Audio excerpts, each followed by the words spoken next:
Seorang miliarder membawa seorang wanita tunawisma ke pernikahan mantan tunangannya, dan apa yang dilakukan wanita itu mengejutkan semua orang. Sebelum kita mulai ceritanya, tulis di kolom komentar dari mana kalian menonton dan nikmati ceritanya. Rama Pratama, seorang miliarder yang arogan, memegang undangan pernikahan di tangannya. Undangan itu dari mantan tunangannya, wanita yang meninggalkannya demi orang lain tanpa ragu-ragu. Dan sekarang dia mengirim undangan seolah-olah ingin memamerkan kebahagiaannya di depan wajahnya. Ini leluconnya, gumamnya sambil melempar amplop ke atas meja. Temannya, Bagus Saputra, mengambil undangan itu dan bersiul. Itu pukulan telak. Kamu akan datang. Rama tertawa hambar. Dan muncul sendirian seperti pecundang? Tidak mungkin. Kalau begitu bawa seseorang. Tunjukkan padanya bahwa kamu sudah move on. Itu ide bagus. Tapi membawa sembarang orang tidak akan cukup. Dia perlu membuat dampak. Membuat Kartika bertanya-tanya apa yang sedang dia rencanakan. Sore itu, saat dia meninggalkan kantornya, dia masih memikirkannya ketika dia melihat seorang wanita muda duduk di trotoar di depan sebuah restoran. Dia kotor, pakaiannya lusuh, tapi wajahnya cantik. Rambutnya yang berantakan jatuh ke bahunya, dan matanya tidak memohon, melainkan menantang. Secara impulsif, dia berjalan mendekatinya. Dia mendekat dengan tangan di saku, menatapnya. Hei, kamu butuh uang. Wanita itu mendongak, tapi bukan dengan rasa terima kasih. Tatapannya tajam, seolah-olah dia sedang memutuskan apakah dia layak mendapat perhatiannya barang sedetik saja. Lalu seringai muncul di bibirnya. Ini apa? Eksperimen sosial? Kamu bertanya dan tergantung jawabanku. Kamu akan melempar koin atau pergi begitu saja. Alis Rama terangkat. Tidak ada yang berbicara padanya seperti itu. Ikut aku ke sebuah acara dan aku akan membayarmu cukup untuk mengubah hidupmu. Dia tertawa pelan, menggelengkan kepalanya perlahan. Cukup untuk mengubah hidupku? Wow, kamu selalu menggunakan kalimat dramatis atau hanya ketika ingin terdengar seperti semacam penyelamat. Ada sarkasme murni dalam suaranya. Dan itu membuatnya lebih terganggu dari yang seharusnya. Dia menjaga ketenangannya. Kamu hanya perlu berdandan, tersenyum, dan ikut denganku. Dia memiringkan kepalanya. Kesenangan berkedip di matanya. Oh, aku mengerti. Kamu ingin aku menjadi boneka hiasanmu untuk malam ini. Rama menyipitkan matanya. Wanita ini sengaja menantangnya. Kalau kamu tidak mau tawarannya, aku bisa mencari orang lain. Dia tertawa. Kali ini keras. Ini leluconnya? Karena jujur, aku tidak melihat antrean kandidat menunggu di sini. Dia menekan bibirnya. Bagaimana bisa dia membalikan situasi ini padanya? Dia berdiri, membersihkan gaunnya, dan melangkah lebih dekat, terlalu dekat. Aku terima, katanya seolah-olah dia sedang memberinya kebaikan. Tapi hanya karena aku penasaran. Rama merasakan sesuatu yang berbahaya di udara. Penasaran? Penasaran tentang apa? Tanyanya curiga. Dia tersenyum. Matanya bersinar dengan ekspresi yang tidak terbaca. Untuk melihat seberapa jauh pria sepertimu bersedia melangkah. Rama terdiam sejenak. Siapa sebenarnya wanita ini? Anindya duduk dengan nyaman di kursi mobil mewah. Menjaga pandangannya tetap tertuju pada kota yang lewat di luar jendela. Dia tidak terlihat takut, gugup, atau terkesan, hanya mengamati. Rama yang duduk di sampingnya menyadari dia sedang menunggu semacam reaksi darinya. Tidak ada pertanyaan, tidak ada keraguan, hanya penerimaan. Kamu bahkan tidak ingin tahu kita akan kemana? Tanyanya memecah keheningan.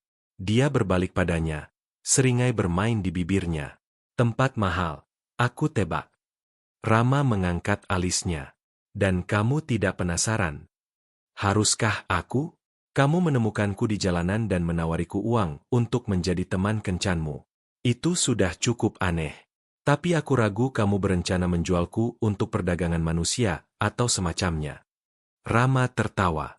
Tidak sedramatis itu. Hanya acara sosial. Pernikahan, kan? Dia menatapnya. Bagaimana kamu tahu? Kamu punya tampilan itu. Seorang pria yang mencoba membalas dendam pada seseorang. Rama mengetatkan rahangnya. Anindya membacanya seperti buku terbuka. dan dia tidak menyukainya. Dan kalau memang iya, dia mengangkat bahu. Apa itu penting bagiku? Selama aku dibayar. Rama tersenyum. Dia menyukai sikapnya, tapi dia masih ingin memahami siapa wanita ini, seseorang yang menerima semuanya dengan begitu mudah. Beberapa menit kemudian, mobil berhenti di depan gedung elegan, sebuah salon kecantikan ternama. Anindya keluar tanpa bertanya dan mengikuti Rama masuk. Tempat itu berbau produk mahal, dan tim penata rias bergegas membantu mereka begitu dia masuk. Aku ingin transformasi total, perintah Rama. Rambut, riasan, pakaian, semuanya. Staf mengangguk, dan dalam hitungan detik Anindya sudah duduk di kursi penataan. Kalau kamu ingin berubah pikiran, sekaranglah waktunya, katanya saat penata rambut mulai mengurai rambutnya. Berubah pikiran. Tentang aku. Aku kira kamu mengharapkan seseorang yang lebih mudah dipengaruhi. Rama menyilangkan tangan. Kamu tidak terkesan oleh apapun. Tidak oleh ini. Anindya menutup matanya saat penata rambut mulai mencuci rambutnya. Aku pernah berada di dunia ini sebelumnya. Rama mengerutkan kening, tapi sebelum dia bisa bertanya apapun, sang penata menariknya ke ruang tunggu. Pak Rama, biarkan kami bekerja. Dia melirik Anindya satu kali terakhir dan pergi, penasaran. Jam-jam berlalu. Ketika penata akhirnya memanggil namanya, Rama berdiri dan berjalan kembali ke salon. Ketika dia melihatnya, dia menahan napas. Wanita yang berdiri di hadapannya tidak terlihat seperti orang yang sama yang dia temui duduk di trotoar.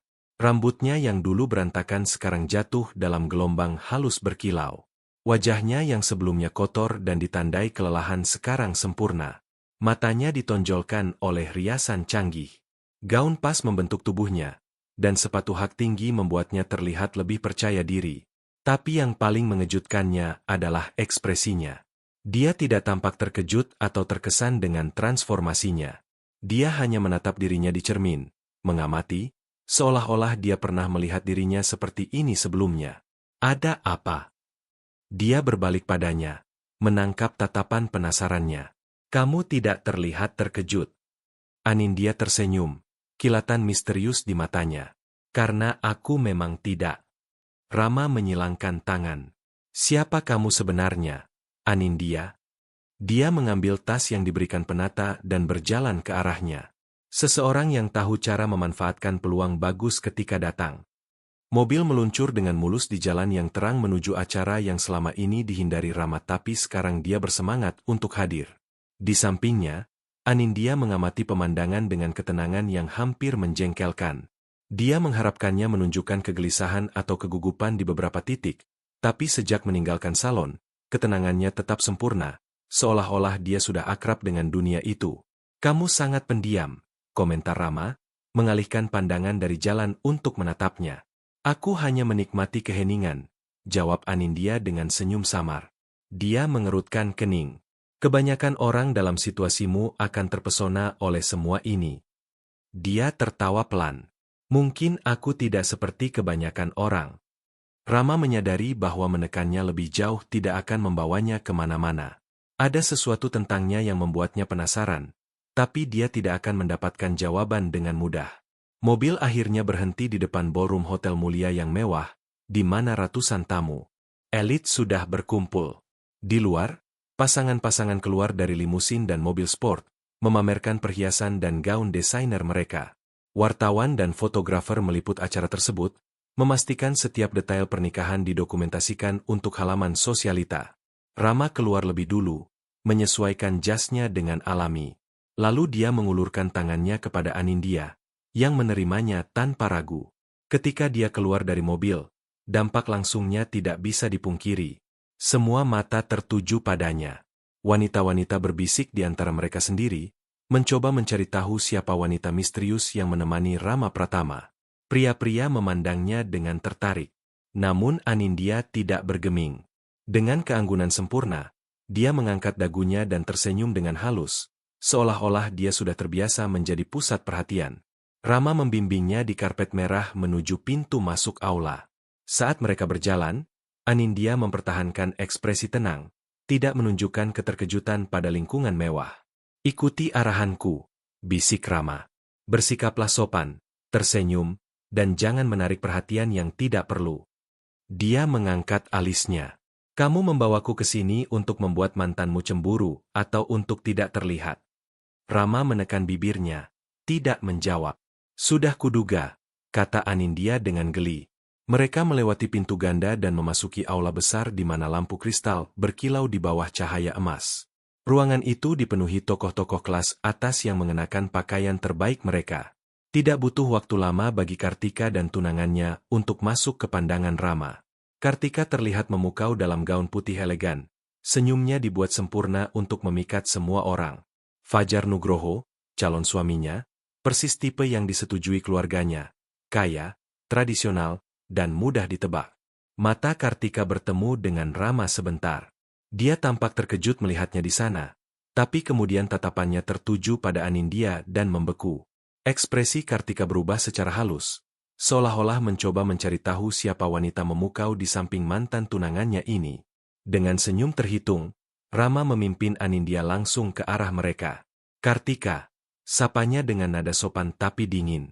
Dia berkedip beberapa kali sebelum memaksakan senyum. Rama, sungguh kejutan. Aku tidak menyangka kamu akan datang. Tentu saja aku datang. Dia melirik Anindya. Dan aku membawa teman. Kartika memeriksa Anindya dari kepala sampai kaki. Kita belum berkenalan. Kamu siapa? Sebelum Rama bisa merespons, Anindya mengulurkan tangannya dengan alami. Anindya, senang bertemu denganmu. Suaranya tegas, elegan, posturnya sempurna, dan senyumnya tidak menunjukkan tanda-tanda tunduk. Kartika ragu sebelum menjabat tangannya. Jelas tidak nyaman. Kamu terlihat familiar. Komentar Kartika. Anindya tersenyum, memiringkan kepalanya sedikit. Benarkah? Kartika memaksakan senyum lagi, tapi Rama menyadari ketegangan di matanya. Dia gelisah, persis seperti yang dia inginkan. Fajar berdeham, mencoba memecah suasana canggung. Bagaimana kalau kita bersulang? Dia mengangkat gelas jus anggurnya. Rama mengangguk, tapi sebelum dia bisa berbalik, Anindya memberikan senyum sopan dan mengatakan sesuatu yang mengejutkan semua orang. Aku harap kalian akan sangat bahagia. Pernikahan adalah komitmen serius. Aku sendiri pernah bertunangan. Rama membeku. Kartika dan Fajar bertukar pandang. Benarkah? Tanya Kartika, memaksakan nada kasual. Anindya mengangguk, menyesap jus anggurnya. Tapi tidak berhasil.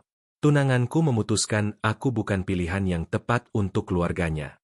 Rama merasakan dingin menjalar. Dia mengirim pesan yang jelas, dan Kartika menangkapnya. Mata mantan tunangannya menyipit sedikit. Itu kebetulan yang menarik. Anindya tersenyum. Aku juga berpikir begitu. Keheningan tidak nyaman memenuhi udara. Rama bisa melihat Kartika berjuang mempertahankan ketenangannya. Akhirnya Anindya menyentuh lengan Rama dengan lembut. Mau berdansa? Dia berkedip, terkejut. Berdansa? Ya. Atau kamu lebih suka tinggal di sini dan menonton mantan tunanganmu mencoba mencari tahu dari mana dia mengenalku? Rama terkekeh pelan. Dia menyukai permainan yang dimainkan Anindya. Ayo berdansa. Mereka berjalan pergi, meninggalkan Kartika di belakang, tampak terganggu. Saat mereka meluncur di lantai dansa mengikuti melodi orkestra, Rama menatap langsung ke mata Anindya. Kamu melakukannya dengan sengaja. Dia tersenyum. Bukankah aku sudah bilang aku pernah berada di dunia ini sebelumnya? Rama merasakan campuran kejengkelan dan kekaguman. Anindya bukan sekadar wanita tunawisma yang dia temukan di jalanan. Dia tahu persis apa yang dia lakukan. Musik mengalir dengan mulus di seluruh ballroom saat Rama dan Anindya bergerak di lantai dansa. Tatapannya tetap terkunci padanya, mencoba memahaminya. Anindya mempertahankan ketenangan sempurna. Bibirnya melengkung dalam senyum misterius seolah-olah dia tahu persis apa yang dia lakukan. Kamu terus mengejutkanku, gumam Rama, memimpinnya dengan presisi. Itu hal baik atau buruk? Anindya mengangkat alisnya. Aku belum memutuskan. Dia tertawa pelan, matanya berkilau geli. Aku pikir kamu sudah menyadari bahwa aku tidak persis seperti yang terlihat. Aku sudah menyadari bahwa kamu tahu lebih banyak tentang dunia ini dari yang seharusnya. Anindya memiringkan kepalanya sedikit. Katakanlah aku pernah dikelilingi oleh orang-orang seperti ini sebelumnya. Sebelum Rama bisa bertanya lebih lanjut, sekelompok pengusaha mendekat, memegang gelas jus anggur dan menawarkan senyum ramah. Mereka adalah investor dan taipan yang Rama kenal baik. Rama, kata salah satu dari mereka, menjabat tangan Rama. Kamu akhirnya memutuskan untuk muncul di acara sosial. Rama membalas jabatan tangan dengan tegas. Aku pikir akan menarik untuk merayakan pasangan ini.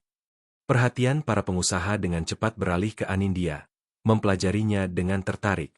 Dan siapa teman cantikmu ini? Sebelum Rama bisa merespons, Anindya maju dan mengulurkan tangannya dengan alami. Anindya, senang bertemu dengan kalian. Dia berbicara dengan kepercayaan diri alami sehingga tidak ada satupun pengusaha yang mempertanyakan kehadirannya. Anindya, salah satu dari mereka mengulangi, mempelajarinya. Wajahmu terlihat familiar. Anindya tersenyum, menjaga misteri tetap hidup. Mungkin kita pernah bertemu di acara sebelumnya. Pengusaha itu mengangguk dengan penuh pemikiran tapi tidak mendesak lebih jauh. Rama mengawasinya dengan cermat. Anindya berbaur dengan terlalu mudah. Dan apa pekerjaanmu, Anindya? Tanya pengusaha lain, penasaran. Dia mengambil gelas jus dari pelayan yang lewat, memutar-mutar cairan sebelum menjawab. Aku suka mengamati pasar keuangan. Kenaikan investasi teknologi cukup menarik akhir-akhir ini, terutama startup baru yang fokus pada kecerdasan buatan. Ada keheningan singkat. Rama hampir tertawa melihat ekspresi terkejut di wajah para pengusaha. Tidak ada dari mereka yang mengharapkan jawaban yang begitu artikulatif. Itu topik yang cukup spesifik, komentar salah satu pria. Anindya tersenyum, menyesap minumannya. Aku hanya mengikuti tren. Lagi pula, semuanya bermuara pada siapa yang mendapat informasi orang dalam lebih dulu, bukan? Para pria tertawa. Sekarang lebih santai. Anindya telah menangkap minat mereka. Namun Rama merasakan frustrasi yang tumbuh. Anindya bukan hanya menyesuaikan diri, dia mengambil alih. Sebelum dia bisa campur tangan, seorang pria tinggi dengan penampilan terkemuka mendekat. Hendra Gunawan, salah satu investor paling berpengaruh di negeri ini, dikenal karena naluri. Bisnisnya yang tajam dan kemampuannya untuk menilai orang dengan cepat. Anindya, kan? Hendra menatapnya dengan tertarik. Kamu terlihat sangat nyaman di sini. Dia berbalik padanya dengan senyum sopan. Mungkin karena memang begitu. Hendra tertawa. Aku suka itu. Dan apa hubunganmu dengan Rama? Dia melemparkan tatapan main-main pada Rama sebelum menjawab. Hanya kemitraan yang menarik. Rama merasakan darahnya mendidih. Anindya memainkan permainannya sendiri, dan dia tidak suka kehilangan kendali. Memang, Rama menyela, mengambil gelas dari tangannya dan menyerahkannya kepada pelayan. Sekarang kalau kalian permisi, aku perlu membawa temanku sebentar. Dia meraih pergelangan tangannya dan membawanya ke area ballroom yang lebih terpencil. Apa sebenarnya yang kamu lakukan? Tanyanya dengan gigi terkatup. Anindya tersenyum. Hanya bersenang-senang. Kamu terlalu menonjol. Bukankah itu rencananya? Membuat mantan tunanganmu cemburu. Rama menyipitkan matanya. Kamu bermain dengan sangat baik, Anindya. Dia memiringkan kepalanya. Dan kamu tidak suka ketika tidak bisa mengendalikan permainan, kan? Rama mengeluarkan tawa pendek. Kamu bukan sekadar pengemis biasa. Anindya menyilangkan lengannya. Dan butuh waktu lama untukmu menyadari itu. Sebelum dia bisa merespons, Kartika muncul di samping mereka. Aku harap kalian menikmati pestanya, katanya dengan sopan, meskipun matanya menilai Anindya dengan hati-hati. Sangat, jawab Anindya sebelum Rama bisa berbicara. Kartika memaksakan senyum terhitung. Kamu tahu, Anindya, aku merasa kita pernah bertemu sebelumnya. Mungkin, balas Anindya dengan mengangkat bahu. Dunia kelas atas bisa kecil. Rama memperhatikan cara Kartika menekan bibirnya. Dan dari mana kamu kenal Rama? Desak Kartika. Anindya tersenyum. Aku pikir lebih menyenangkan kalau itu tetap menjadi misteri. Kartika mengeluarkan tawa pelan. meskipun ada sesuatu yang tajam di tatapannya. Tentu saja, misteri selalu menambahkan sentuhan menarik pada cerita. Dia berbalik ke Rama. Bisakah kita bicara sebentar? Rama mengangguk, tapi sebelum melangkah pergi, dia melemparkan satu tatapan terakhir pada Anindya. Dia hanya tersenyum seolah-olah dia tahu persis apa yang dia lakukan. Rama mengikuti Kartika ke balkon pribadi. Malam itu dingin dan lampu kota berkilau di kejauhan, tapi tatapan wanita di depannya membakar seperti api. Siapa dia, Rama? Tanya Kartika belak-belakan, menyilangkan tangan di atas gaunnya yang sempurna. Dia menjaga ekspresinya netral. Anindya, temanku. Dia mengeluarkan tawa kering. Jangan memperlakukanku seperti orang bodoh. Aku tahu tipe wanita yang kamu bawa ke acara seperti ini, dan dia tidak cocok dengan pola itu.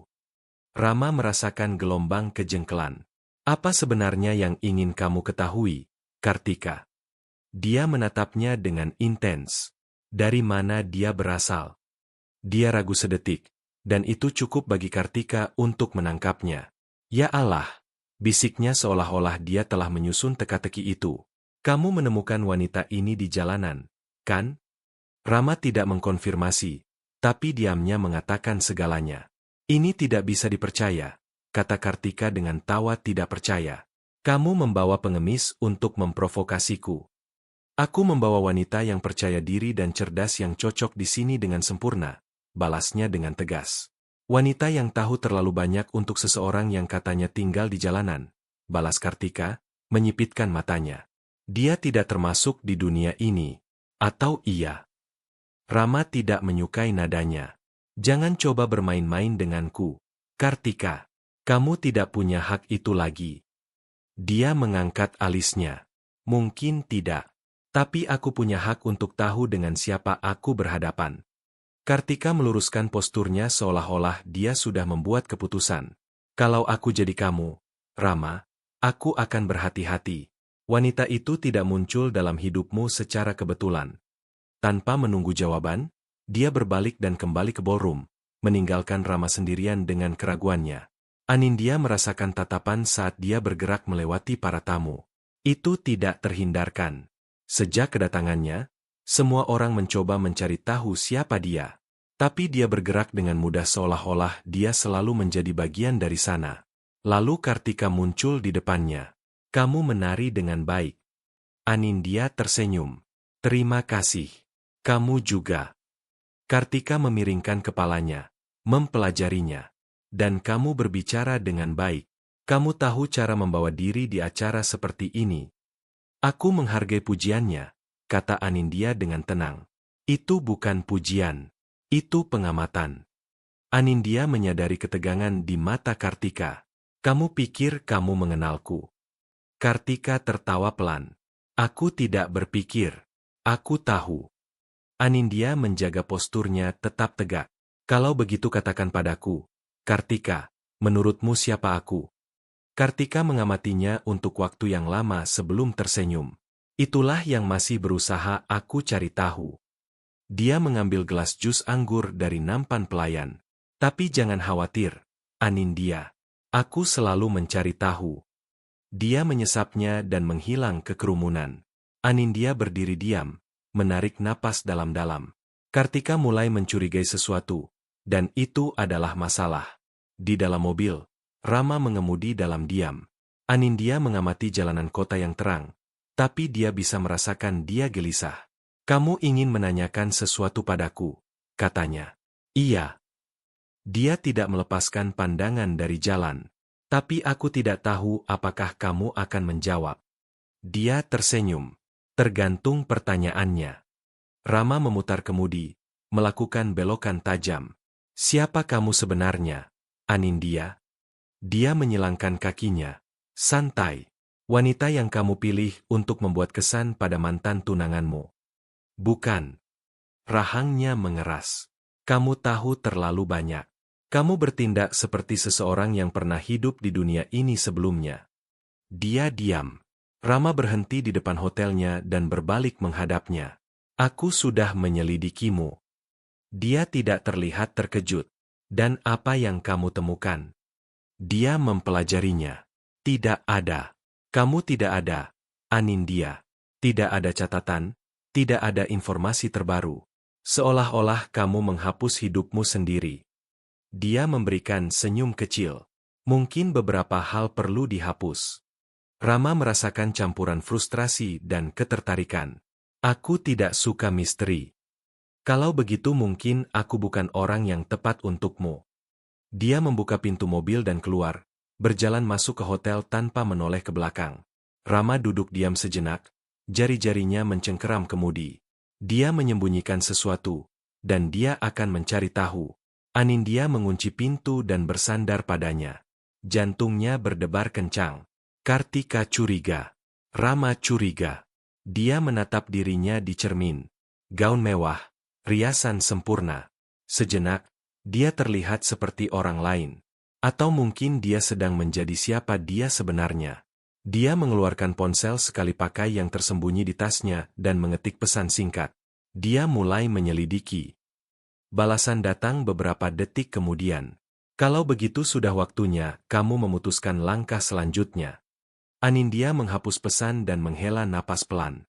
Dia tahu dia tidak bisa menyimpan rahasia ini lama-lama. Dan segera Rama akan mengetahui kebenarannya. Rama bukan pria yang sabar.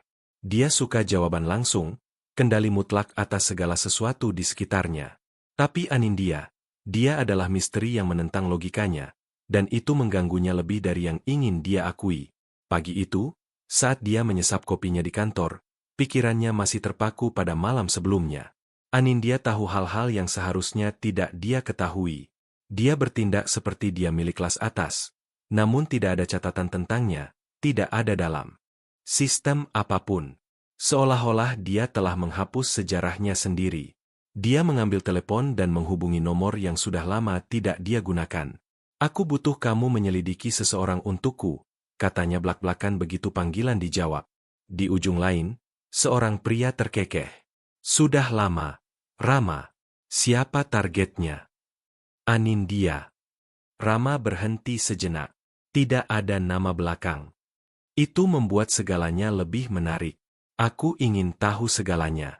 Dari mana dia berasal, siapa dia sebenarnya, dan mengapa dia tampaknya menyembunyikan sesuatu. Beri aku 48 jam. Rama menutup telepon dan bersandar di kursinya. Jika Anindya sedang bermain-main dengannya, dia akan segera melihat kartunya. Beberapa jam kemudian, setelah meninggalkan kantor, dia memutuskan untuk mencarinya. Dia tahu dia masih menginap di hotel yang dia pesankan untuknya. Ketika dia tiba, dia langsung ke lantainya dan mengetuk pintu tanpa peringatan. Mari bermain sedikit permainan dengan mereka yang hanya membaca komentar. Ketik coklat di komentar. Hanya mereka yang sampai sejauh ini yang akan mengerti. Sekarang mari kita lanjutkan ceritanya. Butuh beberapa detik. Tapi akhirnya Anindya membuka pintu. Dia berpakaian sederhana, tanpa riasan sempurna dari malam sebelumnya, namun posturnya tetap teguh. Kamu mengharapkan seseorang? Tanya Rama, menyilangkan lengannya. Dia tidak tampak terkejut dengan kunjungannya. Tidak juga. Tapi kamu tidak terlihat seperti tipe yang mengumumkan kedatangannya, kan? Dia mempelajarinya sejenak. Bisakah kita bicara? Dia minggir. Membiarkannya masuk. Rama berjalan masuk ke kamar, memindai ruangan yang tertata rapi. Tidak ada tanda bahwa Anindya pernah tinggal di jalanan. Kamu selalu seterus terang ini, tanyanya. Dia menyeringai. Kamu tidak suka basa-basi, jadi kenapa aku harus menggunakannya? Rama duduk di sofa di seberangnya. Aku ingin tahu kebenarannya, Anindya. Dia mengangkat alisnya. Kebenaran tentang apa? Tentangmu. Siapa kamu sebenarnya? Dia mencondongkan tubuh sedikit ke depan. Kenapa itu sangat mengganggumu? Kepalan tangannya mengerat. Karena kamu muncul entah dari mana, menerima tawaranku tanpa ragu, dan bertindak seperti kamu sudah menjadi bagian dari dunia ini. Tapi tidak ada catatan tentangmu dimanapun. Dia diam sejenak. Dan bagaimana kalau aku tidak mau memberitahumu? Rama mengeluarkan tawa tanpa humor. Kalau begitu aku akan mencari tahu sendiri. Dia menatapnya untuk waktu yang lama sebelum menghela napas. Baiklah, Rama.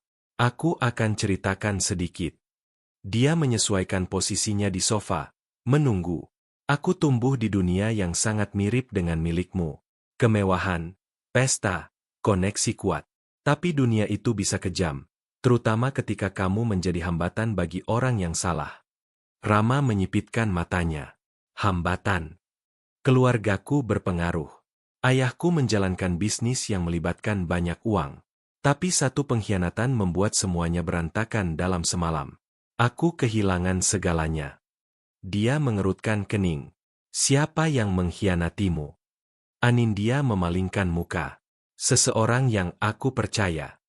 Rama merasakan ada lebih banyak cerita dari yang dia ungkapkan. Kenapa kamu menghapus hidupmu? Dia memberikan senyum sedih. Karena terkadang lebih aman untuk menghilang.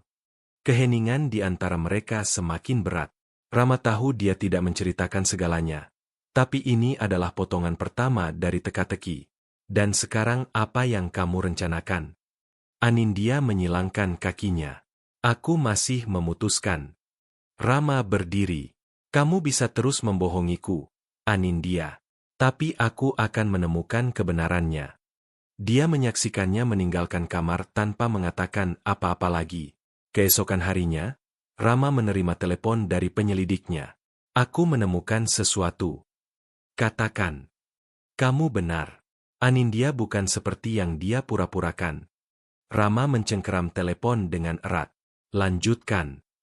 Nama aslinya adalah Anindya Wijaya, putri dari Surya Wijaya. Darah Rama menjadi dingin. Dia tahu nama itu. Taipan Konstruksi. Benar. Tapi inilah bagian yang menarik. Surya Wijaya bangkrut beberapa tahun lalu setelah skandal penggelapan. Dan coba tebak siapa yang terlibat dalam skandal itu. Rama merasakan napasnya menjadi cepat. Kartika Susanto. Tepat sekali. Rama terdiam sejenak. Jadi Anindya tidak muncul secara kebetulan. Sepertinya tidak. Dia menutup telepon dan menatap keluar jendela kantornya ke kota di bawah. Anindya memiliki koneksi langsung dengan Kartika. Itu mengubah segalanya. Malam itu, dia di kantornya meninjau beberapa dokumen, tapi dia tidak bisa fokus pada satu kata pun. Bayangan Anindya terus berkedip di pikirannya. Percikan kemarahan dan kerentanan di matanya. Cara dia tidak pernah mundur. Sebelum dia menyadarinya, dia meraih kunci mobilnya dan berkendara ke hotel tempat dia menginap. Dia perlu melihatnya. Dia perlu mendengar kebenaran dari mulutnya sendiri. Pintu terbuka setelah beberapa detik, mengungkapkan Anindya dengan ekspresi lelah. Rambutnya sedikit berantakan. Rama. Suaranya membawa kejutan. Kita perlu bicara.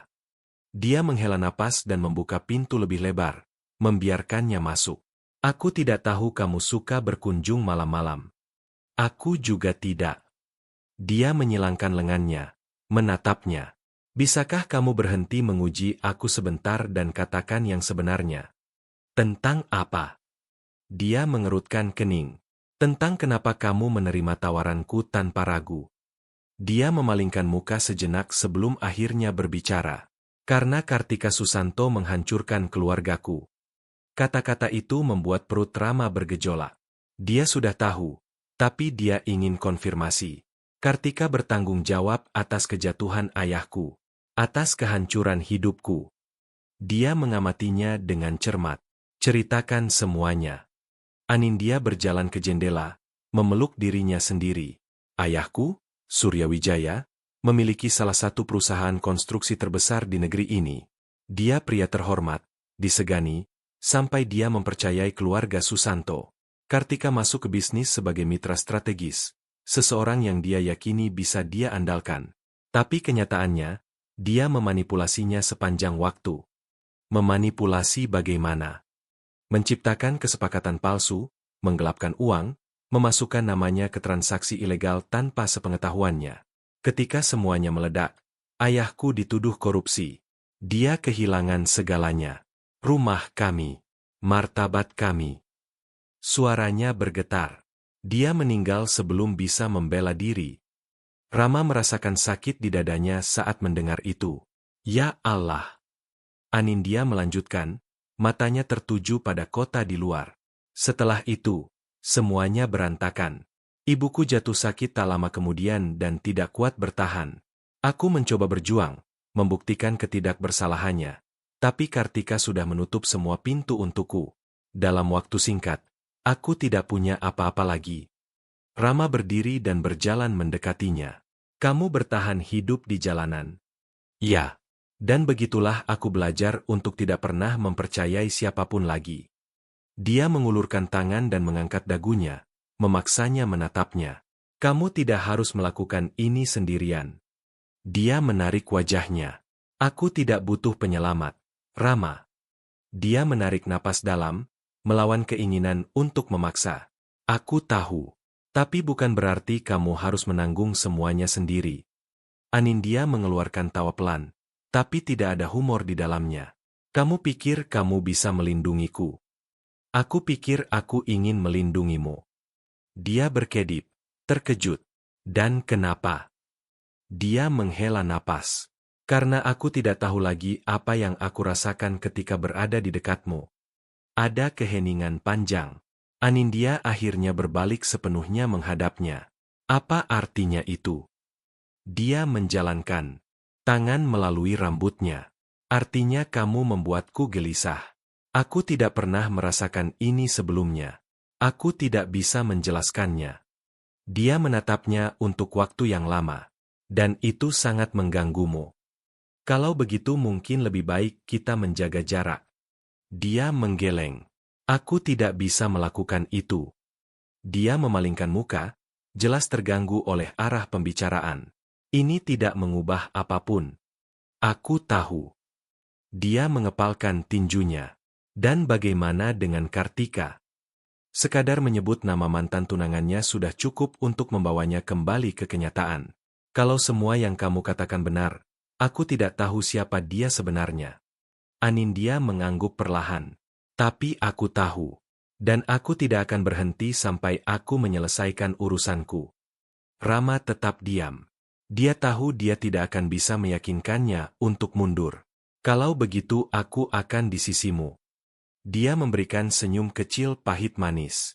Bahkan tahu ini bisa berakhir sangat buruk. Dia mengambil langkah maju, menutup jarak di antara mereka. Bahkan begitu.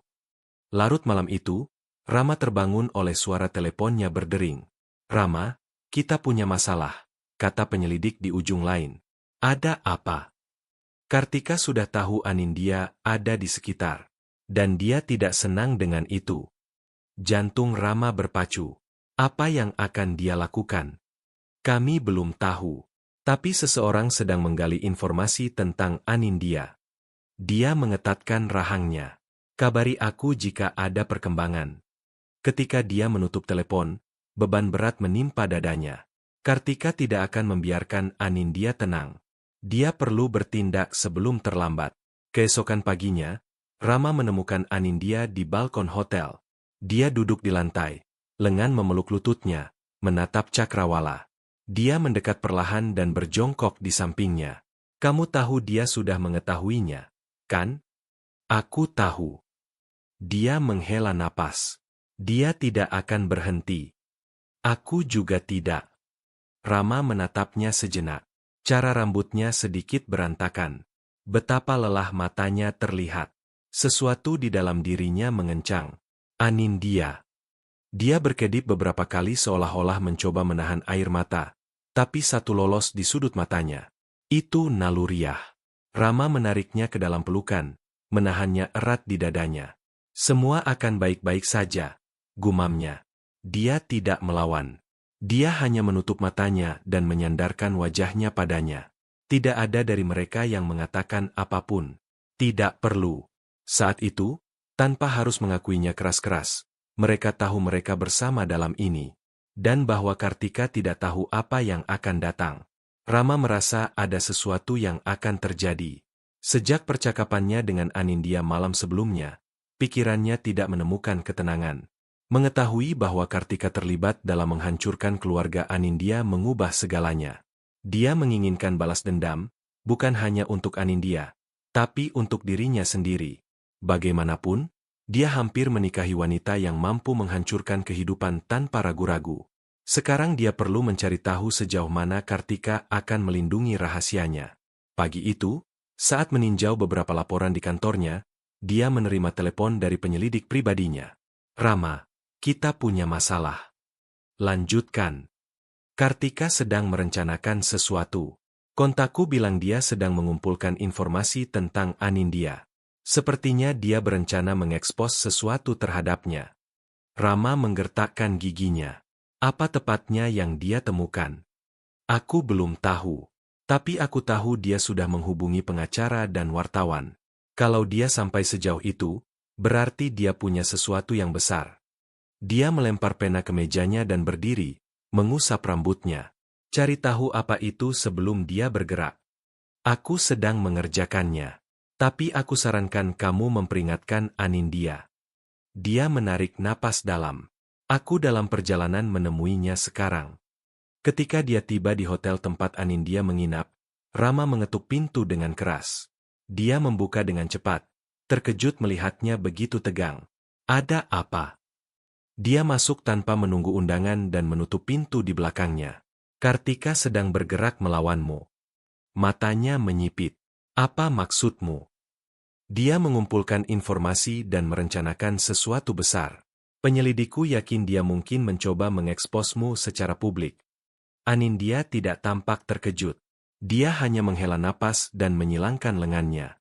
Aku tahu ini akan terjadi.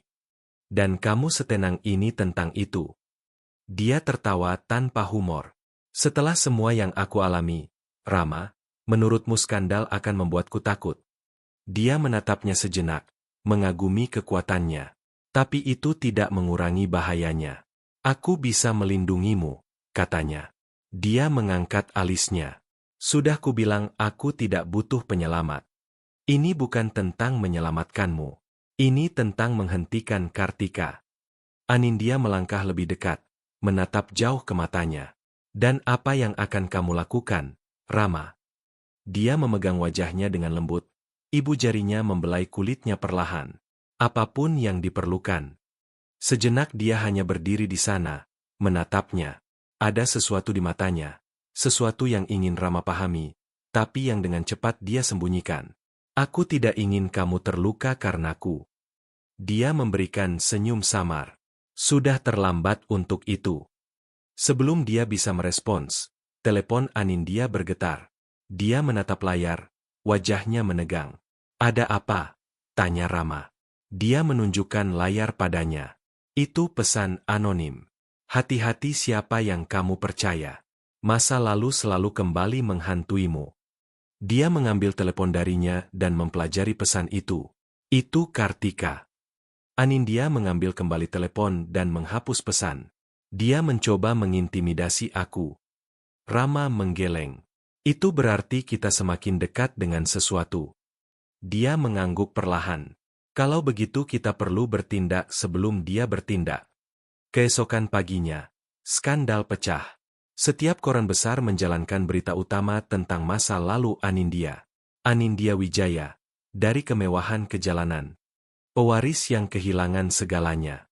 Mantan tunangan Rama Pratama terlibat skandal korupsi. Media kejam, melaporkan setiap detail tentang kejatuhan keluarga Wijaya, melukis Anindya sebagai wanita yang mencoba menipu orang-orang berkuasa. Kartika telah membuat langkah pertama. Di kantor, Rama membaca setiap artikel, amarah membakar di dalam dirinya. Ketika Anindya masuk, dia berdiri. Kamu sudah melihatnya. Dia mengangguk dan melempar majalah ke meja. Kartika mencoba menghancurkanku lagi. Dia mengepalkan tinjunya. Itu tidak akan terjadi. Dia tertawa pelan. Kamu selalu punya kepercayaan diri yang absurd itu. Dia dengan lembut memegang dagunya, membuatnya menatapnya. Karena aku tidak pernah kalah. Matanya berkelip dengan sesuatu yang dekat dengan harapan, tapi tekad dengan cepat mengambil alih. Kalau begitu pastikan dia yang kalah kali ini. Rama mengangguk. Sudah waktunya menjatuhkan Kartika Susanto. Mereka saling menatap untuk waktu yang lama. Mereka tidak tahu bagaimana ini akan berakhir. Skandal yang melibatkan Anindya telah mendominasi berita utama selama berhari-hari. Kartika bermain kotor, Memutarbalikkan masa lalunya untuk membuatnya terlihat seperti oportunis yang mencoba masuk kembali ke kelas atas. Tapi Anindya tetap tidak gentar. Dia telah menunggu bertahun-tahun untuk momen ini. Dia tidak akan jatuh sekarang. Rama juga tahu itu. Tapi dia juga tahu Kartika belum selesai. Dia akan mencoba pukulan terakhir, dan mereka harus siap. Malam itu, Anindya menerima undangan tak terduga. Makan malam pribadi di Susanto Club. Hanya anggota terpilih. Kehadiranmu diminta. Dia mencengkeram undangan dengan erat. Rama, duduk di sofa di kamarnya, membaca catatan itu dan mencemooh. Ini jelas jebakan. Aku tahu. Dia berdiri. Kalau begitu kamu tidak akan pergi. Anindya menatapnya dengan menantang. Tentu saja aku akan pergi. Rama menekan bibirnya. Anindya. Ini momenku. Rama. Aku tidak akan lari. Dia menarik napas dalam, mengusap rambutnya. Kalau begitu pastikan Kartika satu-satunya yang kalah malam ini. Kediaman Susanto diterangi, dipenuhi tamu-tamu terpilih untuk acara itu. Anindya masuk sendirian, mengenakan gaun hitam elegan yang memancarkan kekuatan dan misteri. Rama sudah ada di sana, berbaur dengan kerumunan, mengawasi setiap detail. Lalu Kartika muncul. Anindya, katanya, senyum beracun di bibirnya. Senang kamu menerima undanganku. Kamu tidak memberiku banyak pilihan, balas Anindya, mengambil gelas jus buah dari pelayan. Kartika memiringkan kepalanya. Aku harap kamu menikmati perhatian yang kamu dapatkan akhir-akhir ini. Media menyukai ceritamu. Aku sudah terbiasa menjadi pusat perhatian. Sesuatu yang selalu kamu inginkan, bukan? Mata Kartika berkilat marah sedetik. Tapi dia dengan cepat mendapatkan kembali ketenangannya. Sayangku Anindya, kamu kalah lagi. Tidak peduli apa yang kamu coba, kamu tidak akan pernah menjadi siapa-siapa lagi. Anindya tersenyum. Kamu salah. Kartika menyipitkan matanya. Apa maksudmu? Rama muncul di sisi Anindya. Kehadirannya yang mengesankan membuat Kartika menegang. Sayangku Kartika, sepertinya kamu tidak membaca koran hari ini, katanya sambil menyerahkan amplop padanya. Kartika membukanya dan wajahnya memucat saat membacanya. Itu adalah berkas lengkap yang membuktikan keterlibatannya dalam skema yang menghancurkan keluarga Wijaya. Dokumen, rekaman, tanda tangan, bukti yang tidak terbantahkan. Ini palsu, bisik Kartika, tangannya gemetar. Tidak, ini asli, kata Anindya dengan penuh kemenangan. Dan besok pagi, ini akan ada di setiap halaman depan. Kartika benar-benar kehilangan ketenangannya. Kamu tidak bisa melakukan ini padaku. Rama tersenyum dingin. Seperti yang kamu lakukan pada Anindya. Kartika melihat sekeliling, menyadari bahwa semua mata tertuju padanya. Skandal sudah dimulai. Reputasinya hancur. Dia selesai. Ini tidak mungkin terjadi, gumamnya dalam keterkejutan. Anindya mencondongkan tubuh dan berbisik di telinganya. Sekarang kamu tahu rasanya kehilangan segalanya. Kartika melihat sekeliling, menyadari bahwa semua orang menyaksikan penghinaannya. Kerajaan kekuasaannya runtuh tepat di depan matanya. Lalu, sebelum dia bisa bereaksi, pintu ballroom terbuka lebar. 2 polisi masuk, diikuti oleh seorang jaksa. Nona Kartika Susanto, salah satu polisi mengumumkan. Dia membeku. Ya. Anda ditangkap atas tuduhan penipuan keuangan, penggelapan dana, dan manipulasi pasar. Seluruh ballroom hening. Kartika mengeluarkan tawa gugup. Ini konyol. Aku Kartika Susanto. Dan sekarang kamu juga seorang penjahat, balas Anindya dengan dingin. Para polisi maju dan memborgol Kartika. Rama, teriaknya putus asa. Katakan sesuatu. Dia hanya menatapnya dengan acuh tak acuh. Kesalahanmu satu-satunya adalah berpikir kamu tidak akan pernah tertangkap. Saat dia diseret pergi, Kartika melemparkan satu tatapan terakhir pada Anindya. Matanya menyala dengan kebencian. Ini belum selesai. Untukmu, sudah selesai. Dan begitu saja, di depan para elit yang pernah mengaguminya, Kartika dibawa pergi. Anindya menghembuskan napas panjang. Untuk pertama kalinya dalam bertahun-tahun, dia merasa benar-benar bebas. Keesokan harinya, penangkapan Kartika mendominasi berita. Kerajaan keuangannya runtuh dalam hitungan jam saat investor dan sekutu meninggalkannya. Malam itu, Anindya dan Rama berada di apartemen mewahnya, memandang kota melalui jendela. Dia memegang gelas teh hangat tapi tidak meminumnya. Dia tenggelam dalam pikiran. "Kamu berhasil," kata Rama. "Kita berhasil." Dia tersenyum. "Dan sekarang, Anindya?" Dia mengesampingkan itu. "Aku memulai dari awal." Rama merasakan sesak yang tidak biasa di dadanya saat mendengar itu. "Aku ingin membantumu." Dia menatapnya dengan skeptis. "Bagaimana?" Dia berjalan mendekatinya, mengambil amplop dan menyerahkannya padanya. "Ini adalah proposal untuk bisnis baru. Sebuah perusahaan atas namamu." Dia berkedip, terkejut. "Apa?" "Aku ingin memulai sesuatu untukmu. Bisnis milikmu sendiri. Dengan namamu. Kemandirianmu." Dia meletakkan gelasnya dan menyilangkan tangan. "Rama, aku tidak butuh sedekahmu." Dia terkekeh, menggelengkan kepala. "Ini bukan sedekah. Ini kemitraan. Kamu punya bakat. Kamu punya visi. Aku ingin kamu memiliki sesuatu yang menjadi milikmu." Dia ragu. "Aku tidak tahu." Dia menggenggam tangannya. "Anindya, kamu sudah bertahun-tahun berjuang. Sudah waktunya mulai membangun sesuatu yang nyata." Dia diam untuk waktu yang lama. Lalu dia menghela napas. "Baiklah. Tapi dengan satu syarat." "Syarat apa?" Dia melangkah lebih dekat. Matanya terkunci pada matanya. "Aku melakukan ini dengan caraku." Rama tersenyum. "Kamu selalu begitu." Udara di antara mereka berubah. Sesuatu yang hangat, intens, tertinggal di sana. Dia memalingkan muka, tapi dia dengan lembut mengarahkan wajahnya. "Anindya." Dia tidak melawan ketika dia menariknya ke dalam ciuman. Kali ini tidak ada penghalang di antara mereka. Ketegangan, perasaan yang tak terucapkan, semuanya meledak di saat itu. Rama memeluknya erat seolah takut dia akan menghilang. Setelah ciuman itu, Anindya mundur, menatap matanya, dan berkata lembut, "Selamat malam, Rama." Lalu dia berbalik dan pergi.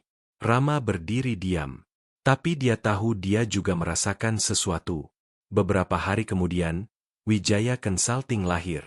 Sebuah firma investasi strategis dan analisis. Anindya menerjunkan dirinya ke dalamnya, membangun timnya, menghubungi kembali kontak-kontak lama. Perlahan dia mulai merebut kembali tempatnya di dunia bisnis. Rama tetap di sisinya sepanjang waktu. Tidak pernah memaksakan, tapi selalu hadir. Sampai suatu malam dia menyadari dia harus memberitahunya apa yang dia rasakan. "Aku mencintaimu," katanya tanpa ragu. Dia berkedip, terkejut. "Rama, aku tahu ini terlalu cepat. Tapi aku tidak bisa berpura-pura lagi." Dia memalingkan muka. Jantungnya berdebar. "Aku tidak bisa." "Apa maksudmu?" Dia menarik napas dalam. "Aku belum siap untuk hubungan. Aku baru mendapatkan kembali hidupku. Dan aku perlu fokus pada itu." Rama mengangguk, meskipun itu menyakitkan lebih dari yang ingin dia akui. "Baiklah." Dia memberikan senyum lembut. "Kamu selalu mengerti. Tapi aku bukan pria yang mudah menyerah." Dalam minggu-minggu berikutnya, Rama memastikan dia tahu dia tidak menyerah. Setiap pagi dia meninggalkan secangkir kopi segar di mejanya. "Untuk membuatmu terus semangat," katanya dengan senyum. "Lalu datanglah makan malam." "Ini kencan?"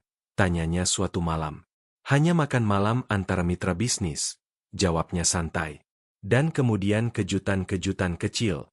Suatu malam setelah hari yang panjang, Anindya kembali ke kantornya dan menemukan buket bunga melati putih di mejanya dengan catatan. "Aku tahu kamu lebih suka kopi daripada bunga, tapi aku harap kamu tetap menikmati ini." Dia terkekeh, merasakan sesuatu bergerak di dalam dirinya. Tapi Rama tidak hanya mencoba memenangkan hatinya. Dia mendukungnya. Ketika seorang investor mencoba menipunya, Rama adalah orang pertama yang memperingatkannya. Ketika media mencoba memutarbalikan ceritanya, Dia menggunakan pengaruhnya untuk memastikan kebenaran diceritakan. Dan ketika Anindya mengalami hari yang berat, dia muncul dengan sebotol teh hangat dan tampilan khawatir. Mau cerita? Dia ragu, tapi untuk pertama kalinya membiarkan dirinya terbuka. Bulan-bulan berlalu dan Wijaya Consulting tumbuh. Semakin kuat setiap hari.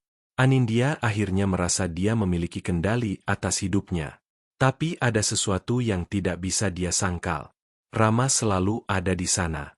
Dia mencoba mengabaikan perasaan yang muncul setiap kali dia tersenyum padanya.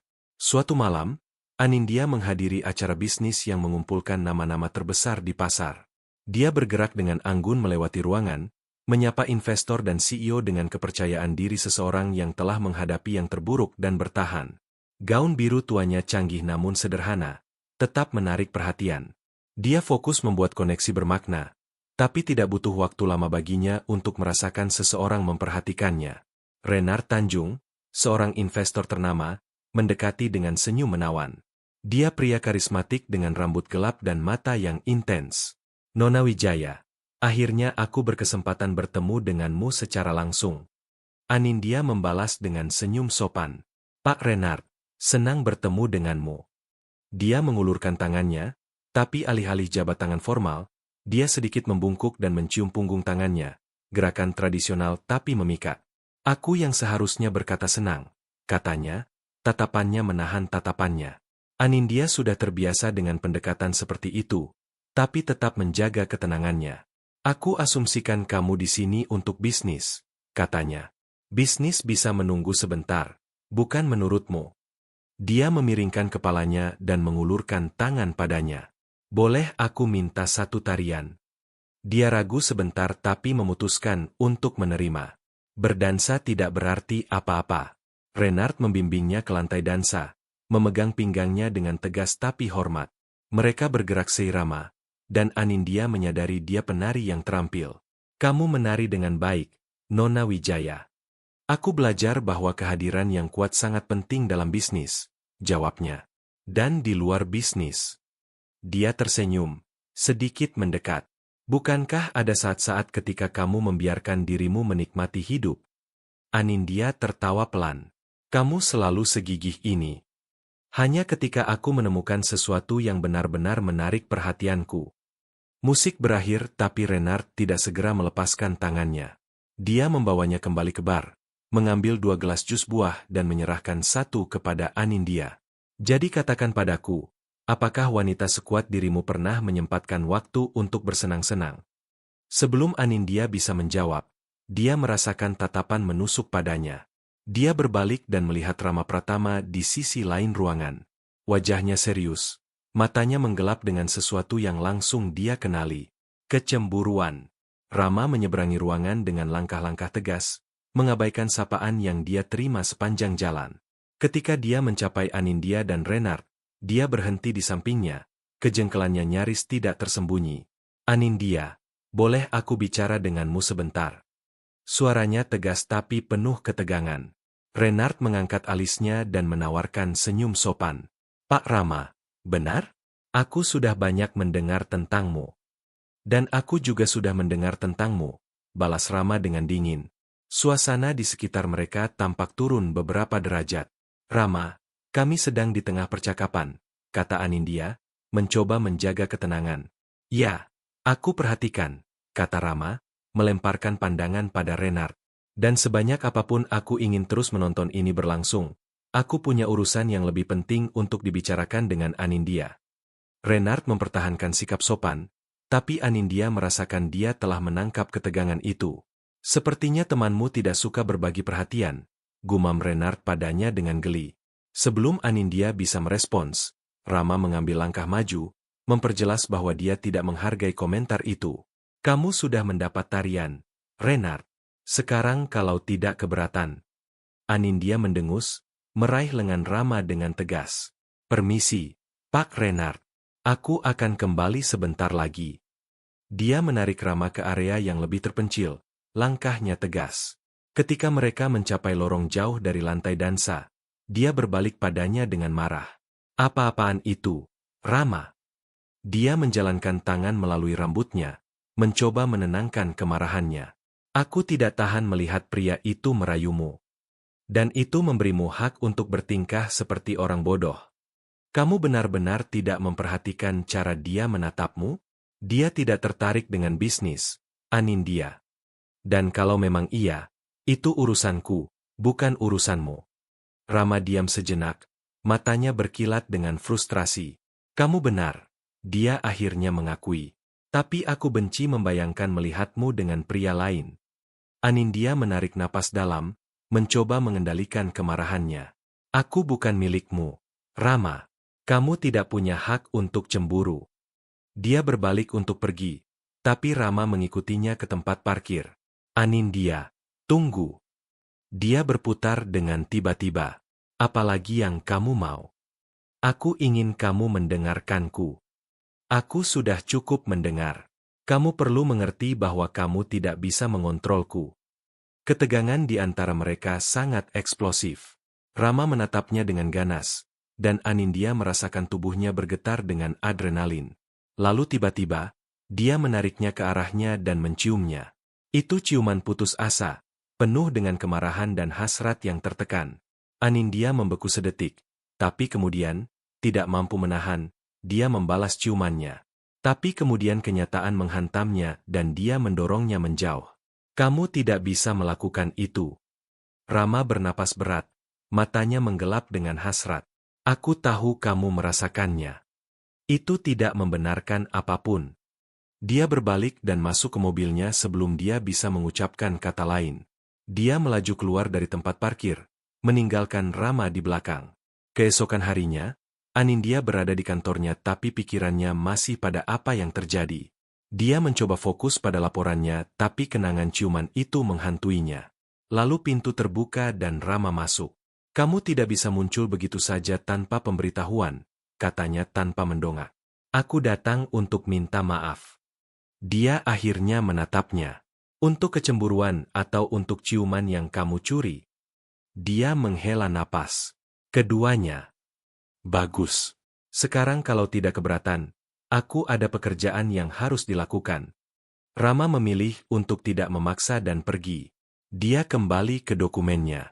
Mari bermain sedikit permainan dengan mereka yang hanya membaca komentar. Ketik Coca-Cola di komentar. Hanya mereka yang sampai sejauh ini yang akan mengerti. Sekarang mari kita lanjutkan ceritanya. Malam itu Anindya meninggalkan kantor larut. Saat dia mendekati mobilnya, dia menyadari ada yang salah. Kaca jendela telah digores. Sebuah kata terukir kasar di kaca. Awas. Darahnya menjadi dingin. Seseorang mencoba menakutinya. Naluri pertamanya adalah menelepon Rama, tapi dia ragu. Dia tidak ingin memberinya alasan lain untuk bertindak seperti pelindungnya. Tapi sebelum dia bisa memutuskan, sebuah pesan muncul di teleponnya. Sendirian kamu tidak akan kemana-mana. Tahu kapan harus berhenti. Kali ini dia tidak ragu. Dia mengambil telepon dan menghubungi Rama. Dia menjawab di dering kedua. Ada apa? Seseorang menggores mobilku dan aku baru saja mendapat ancaman. Diamnya hanya berlangsung sedetik sebelum suaranya keluar tegas. Aku dalam perjalanan. 15 menit kemudian, Rama berhenti di samping mobilnya. Dia mempelajari goresan di jendela, ekspresinya keras. Kamu baik-baik saja? Ya, katanya, menyilangkan tangan. Kamu tahu kamu tidak bisa mengabaikan ini, kan? Aku tahu. Rama mengeluarkan teleponnya dan menghubungi salah satu kontak keamanan pribadinya. Aku butuh rekaman dari kamera di area ini. Cari tahu siapa yang melakukan ini. Sekarang. Anindya menyaksikan saat dia mengambil kendali situasi, menangani masalah dengan kemudahan seseorang yang pernah berurusan dengan ancaman sebelumnya. Sebanyak apapun dia tidak ingin bergantung pada siapapun. Saat itu dia merasakan kelegaan aneh bahwa dia ada di sana. Ketika Rama menutup telepon, dia berbalik padanya. Sampai kita tahu siapa di balik ini, aku ingin kamu punya keamanan ekstra. Rama, jangan. Hari-hari berikutnya dipenuhi ketegangan. Rama berhasil menemukan bahwa serangan terhadap perusahaan Anindya didalangi oleh salah satu mantan rekan Kartika yang mencoba menghalangi kebangkitannya. Ketika Anindya mengetahuinya, Dia tidak ragu. Dia menjadwalkan pertemuan dengan pria itu dan bersama Rama memperjelas bahwa dia tidak akan terintimidasi. "Kamu pikir kamu bisa menakutiku?" katanya, menjaga suaranya tetap tenang. "Biar aku perjelas. Aku pernah kehilangan segalanya sebelumnya. Tapi sekarang tidak ada yang akan membuatku mundur." Pria itu menelan ludah dengan susah payah. Dia tahu dia sudah kalah. Setelah konfrontasi itu, serangan berhenti. Anindya membuktikan dia bukan lawan yang mudah. Tapi kemenangannya memiliki efek samping yang tidak terduga. Dia menyadari bahwa sepanjang waktu ini, Rama telah berada di sisinya. Bukan untuk melindunginya dari sesuatu yang tidak bisa dia tangani, tapi untuk mendukungnya. Dan itu membuatnya mempertanyakan mengapa dia masih mencoba menjaga jarak. Suatu malam, Anindya berada di kantornya, tenggelam dalam pikiran, ketika Rama masuk. "Sudah 3 bulan sejak kamu membuka perusahaan," katanya, melemparkan kotak kecil ke meja. Dia mengambilnya dan membukanya. Di dalamnya ada gantungan kunci perak dengan huruf A terukir di atasnya. "Untuk merayakan," katanya. Dia tersenyum, merasakan kehangatan menyebar di dadanya. "Terima kasih." Dia menatapnya sejenak sebelum berbicara. "Apakah kamu akan berhenti lari dariku?" Dia menahan napas. "Rama, aku tidak meminta apapun. Aku hanya ingin tahu apakah ada kesempatan." Jantungnya berdebar di dadanya. Dia tahu jawabannya, tapi belum bisa mengatakannya. Dia menyadarinya. "Tidak apa-apa," katanya. "Mundur. Seperti yang kubilang, aku sabar." Ketika dia meninggalkan ruangan, Anindya menghembuskan napas yang tidak dia sadari dia tahan. Dia tahu dia hampir menyerah. Tapi ketika dia akhirnya membuat keputusan itu akan selamanya. Dan itu lebih menakutkannya dari ancaman apapun yang pernah dia hadapi. Hari berikutnya dimulai seperti biasa. Anindya tiba lebih awal di kantor, tenggelam dalam laporan dan rapat. Sejak serangan terhadap perusahaannya berhenti, dia akhirnya bisa fokus mengembangkan bisnis. Tapi sepanjang pagi, sesuatu mulai mengganggunya. Rama tidak muncul. Itu tidak biasa. Rama selalu menemukan cara untuk mampir, meskipun hanya beberapa menit dengan alasan pekerjaan atau hanya untuk menggodanya. Tapi pagi itu dia tidak menelepon, tidak mengirim pesan apapun, dan tidak muncul. Awalnya Anindya mencoba mengabaikannya, tapi seiring berlalunya jam, kegelisahan tumbuh di dalam dirinya. Pukul 8 malam, dia tidak tahan lagi.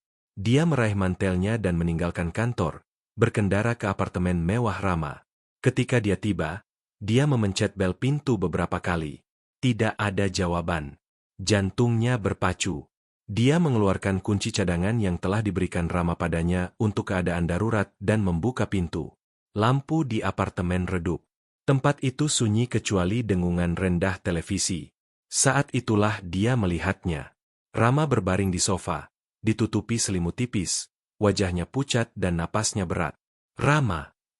Anindya berlari ke arahnya, meletakkan tangannya di dahinya. Dia demam tinggi. Dia membuka matanya perlahan, terkejut melihatnya di sana. "Anindya. Ya Allah, kamu demam." Dia memegang wajahnya, khawatir. "Ini hanya flu," gumamnya. Suaranya serak. "Aku akan membawamu ke rumah sakit," kata Anindya, sudah meraih teleponnya. Tapi Rama memegang pergelangan tangannya, menghentikannya. "Tidak, aku hanya butuh istirahat." "Rama, kamu sangat panas." Dia mencoba tersenyum. "Kalau aku ke rumah sakit, mereka akan mengambil darahku. Aku benci jarum suntik." Anindya menghela napas dengan frustrasi. "Kamu mustahil." Rama menutup matanya, kelelahan. Anindya berdiri dan pergi ke dapur, menyiapkan teh hangat dan mengambil kain basah. Dia kembali ke ruang tamu, berlutut di samping sofa dan meletakkan kain di dahinya. "Ini akan membantu menurunkan demammu." Dia membuka matanya, menatapnya dengan lembut. "Kamu tidak harus datang." "Iya, aku harus." Keheningan di antara mereka penuh dengan makna. Anindya tidak ingin mengakuinya, tapi melihatnya seperti itu membuat dadanya sesak. Dia menghabiskan seluruh malam merawatnya. Dia membuat teh, mengganti kain dingin di dahinya, dan tetap di sisinya. Di suatu titik selama malam, kelelahan menguasainya. Dia tertidur di sana, duduk di lantai dengan kepalanya bersandar di dekat dadanya. Keesokan paginya, Anindya terbangun oleh sentuhan lembut jari-jari Rama di rambutnya. "Kamu tinggal di sini sepanjang malam?" tanyanya. Suaranya lebih kuat. Dia berkedip beberapa kali sebelum mengangkat kepalanya. "Kamu dalam kondisi buruk. Seseorang harus merawatmu." Dia tersenyum, mengusap wajahnya. "Aku merasa jauh lebih baik. Aku pikir aku punya perawat terbaik di dunia." Dia terkekeh pelan dan berdiri. "Aku akan membuat sarapan." Anindya pergi ke dapur dan dengan hati-hati menyiapkan semuanya. Roti segar yang diiris rapi, buah-buahan, jus jeruk, dan kopi kental. Ketika dia kembali dengan nampan, dia menemukan Rama duduk di sofa, menatapnya dengan ekspresi berbeda. "Ada apa?" tanyanya. Dia menarik napas dalam sebelum berbicara. "Aku mencintaimu, Anindya." Dia membeku sedetik. "Rama, aku tahu kamu merasakan hal yang sama. Aku melihatnya tadi malam. Dan cara kamu mengkhawatirkanku." Dia menggigit bibirnya. Jantungnya berdebar. Kali ini tidak ada alasan untuk menyangkal. "Aku juga mencintaimu, Rama." Matanya menyala dengan kebahagiaan. Akhirnya, gumamnya, menariknya ke dalam pelukan erat. Dia tertawa di dadanya, merasa sangat bahagia. "Kamu sangat gigih." Dan itu sepadan. Mereka melepaskan pelukan dan Anindya menyajikan sarapan. Rama memperhatikan setiap gerakannya seolah-olah mengingat semuanya. "Aku ingin kamu mengambil cuti hari ini," katanya tiba-tiba. Dia mengangkat alisnya. "Apa?" "Aku ingin membawamu ke tempat yang istimewa."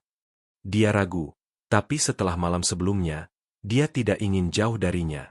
"Baiklah, kita mau kemana?" Itu kejutan.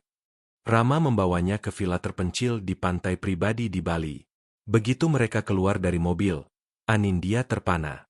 "Rama, ini indah." Dia tersenyum. "Aku tahu kamu akan menyukainya." Mereka menghabiskan sore berjalan di sepanjang pantai, merasakan angin laut dan berbicara tentang segalanya. Lalu Rama duduk di batu dan menatapnya dengan penuh pemikiran. "Ada apa?" tanyanya. Duduk di sampingnya. Dia menarik napas dalam sebelum berbicara. "Sebelum aku bertemu denganmu, aku arogan, ambisius. Aku hanya peduli pada kekuasaan dan diriku sendiri." Anindya diam, mendengarkan dengan seksama. "Tapi kemudian kamu datang dan mulai menantangku. Awalnya aku merasa terganggu, tapi kemudian aku menjadi penasaran." Dia menatapnya. "Kamu adalah orang pertama yang tidak takut untuk melawanku. Dan itu membuatku menyadari bahwa aku dikelilingi oleh orang-orang yang hanya mengatakan ya untuk semua yang aku inginkan. Kamu membuatku melihat dunia dengan cara berbeda." Dadanya sesak. "Aku tidak pernah bermaksud mengubahmu, Rama. Tapi kamu melakukannya. Kamu membuatku menjadi pria yang lebih baik, lebih manusiawi, lebih rendah hati." Anindya tersenyum. Lembut. "Dan aku jatuh cinta dengan versimu yang ini." Dia menggenggam tangannya. Matanya terkunci pada matanya. "Aku perlu menanyakan sesuatu padamu." Dia mengerutkan kening sedikit. Bingung. "Apa?" Rama berdiri dan mengeluarkan sesuatu dari sakunya. Mata Anindya melebar ketika dia melihat kotak kecil. Dia membukanya, menampakkan cincin berlian berkilau. "Anindya Wijaya, aku ingin melakukan ini dengan benar. Aku ingin mencintaimu seperti yang kamu layak dapatkan. Dengan rasa hormat, dengan kesabaran, dan dengan segenap hatiku." Air mata memenuhi matanya. "Maukah kamu menikah denganku?" Dia tidak perlu berpikir dua kali. "Ya." Rama tersenyum dan menyelipkan cincin ke jarinya sebelum menariknya ke dalam ciuman penuh gairah. Saat itu Anindya tahu tidak ada lagi penghalang di antara mereka. Dan ini hanya awal dari sesuatu yang lebih besar. Matahari terbenam di atas pantai saat Anindya dan Rama kembali ke villa. Udara masih hangat dan aroma laut bercampur dengan angin sepo-sepo yang membuat rambutnya menari. Rama memegang tangan Anindya dengan erat seolah takut dia akan menghilang. Tapi tidak ada keraguan lagi. Mereka milik satu sama lain. "Aku masih tidak percaya kita bertunangan," kata Anindya, menatap cincin yang berkilau di jarinya. Rama tersenyum, menariknya lebih dekat. Aku tahu ini akan terjadi. Kamu hanya butuh waktu untuk menerimanya. Dia memutar matanya, tertawa. Kamu tidak pernah menyerah ya? Tidak pernah. Tidak kalau menyangkut dirimu. Hatinya menghangat dengan kata-katanya. Dia tidak pernah membayangkan menemukan cinta yang sedalam ini, senyata ini. Malam itu, Rama menyiapkan makan malam spesial untuk mereka di teras villa. Lilin menerangi meja dan suara ombak yang menghantam pantai menciptakan suasana sempurna. Kamu memasak? Goda Anindya, menatap hidangan yang tertata sempurna. Aku ingin membuat tunanganku terkesan, jawab Rama, menuangkan jus untuk keduanya. Dia mengangkat gelasnya dan bersulang. Untuk kita. Untuk masa depan kita. Rama menyentuhkan gelasnya ke gelasnya. Untuk cinta dalam hidupku. Mereka bersulang dan menikmati makan malam, berbagi tawa dan tatapan penuh cinta. Ketika mereka selesai, Rama menggenggam tangan Anindya dan menariknya untuk berdansa di bawah bintang-bintang. Kamu ingat pertama kali kita berdansa? Tanyanya, membimbingnya perlahan. Di acara bisnis itu, aku ingat kamu sangat cemburu. Dia terkekeh. Memang. Tapi sekarang aku tahu aku tidak perlu begitu. Kamu selalu ditakdirkan untuk menjadi milikku. Anindya tersenyum dan menyandarkan kepalanya di dadanya. Di sana, berdansa di bawah langit berbintang, dia menyadari dia tidak perlu lagi lari dari perasaannya. Beberapa bulan kemudian, hari besar akhirnya tiba. Anindya tidak pernah membayangkan dia akan bermimpi tentang pernikahan, tapi di sanalah dia, berpakaian putih, akan mengucapkan sumpah kepada pria yang telah mengubah hidupnya. Pernikahan berlangsung di taman indah di tepi laut. Bunga putih menghiasi altar dan kursi-kursi elegan tertata rapi untuk para tamu. Suara laut di latar belakang menciptakan suasana magis. Rama berdiri di altar dengan jas hitam elegan. Ketika Anindya muncul di lorong, jantungnya berhenti sedetik. Dia menakjubkan. Rambutnya jatuh dalam gelombang lembut dan gaun halus menonjolkan kecantikannya dengan cara yang memesona. Tapi yang paling memikatnya adalah kilau di matanya. Anindya berjalan ke arahnya dengan senyum penuh emosi. Ketika dia mencapai altar, Rama menggenggam tangannya dan berbisik, "Kamu cantik sekali." Dia tersenyum, merasakan air mata menggenang di matanya. Penghulu memulai upacara, berbicara tentang cinta, kemitraan, dan makna membangun kehidupan bersama. Ketika tiba waktunya untuk sumpah, Rama menarik napas dalam sebelum memulai. Anindya, sejak pertama kali aku melihatmu, kamu menantangku. Kamu tidak pernah tunduk padaku, tidak pernah menerima keputusanku secara membabi buta. Dan itulah yang membuatku jatuh cinta padamu. Mata Anindya dipenuhi air mata. Kamu mengajariku untuk menjadi pria yang lebih baik. Kamu membuatku melihat bahwa kekuasaan dan uang tidak berarti apa-apa jika aku tidak memiliki seseorang di sisiku untuk berbagi hidup. Aku berjanji untuk mencintai, menghormati, dan membahagiakanmu setiap hari dalam hidupku. Anindya hampir tidak bisa menahan emosinya saat dia memulai sumpahnya. Rama, aku menghabiskan hidupku berjuang sendirian, berpikir aku tidak akan pernah bisa mempercayai siapapun. Tapi kamu gigih.